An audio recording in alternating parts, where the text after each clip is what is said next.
I want to be specific about what it was so that anybody else who is diagnosed with testicular cancer does not feel the same kind of embarrassment that I did at the time. When I first was diagnosed, I just turned 35 and my wife had just gotten pregnant and I had this diagnosis. It seemed like a real turning point in a lot of ways. I kept thinking worst case scenario, what if I'm not alive for the birth of my daughter? So I kept thinking, well, that's my first goal, is to be around for that. Now that that's happened, she's 9 months old now, and my next goal is to, be alive long enough that she remembers who I am. I would often just lie awake at night, just thinking about what was going on and the ramifications of it.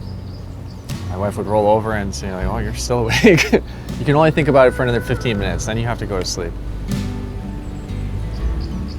When I first noticed that there was a lump there's something wrong, I waited a week to go get it checked out. Now, a week is not a very long time. It's probably not a big deal. But I should have just gone right away. Maybe if I had gone and got checked out earlier, it wouldn't have spread into my lymph node. Or maybe not.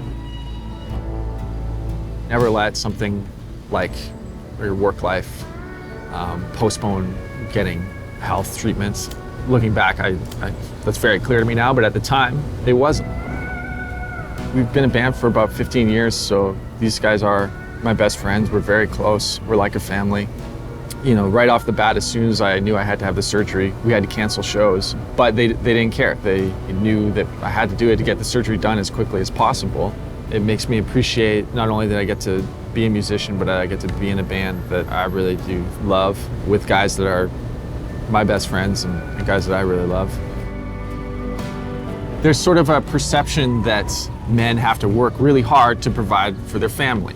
And it made me think of doing things like putting my work life in front of getting my personal health taken care of. So that is something that I think you have to be aware of, that health comes first. And not just my physical health, but my mental health as well, because if I don't have that, I'm not going to enjoy my work, I'm not going to enjoy my family, I'm not going to enjoy my life. It's just very important to make sure that's a priority.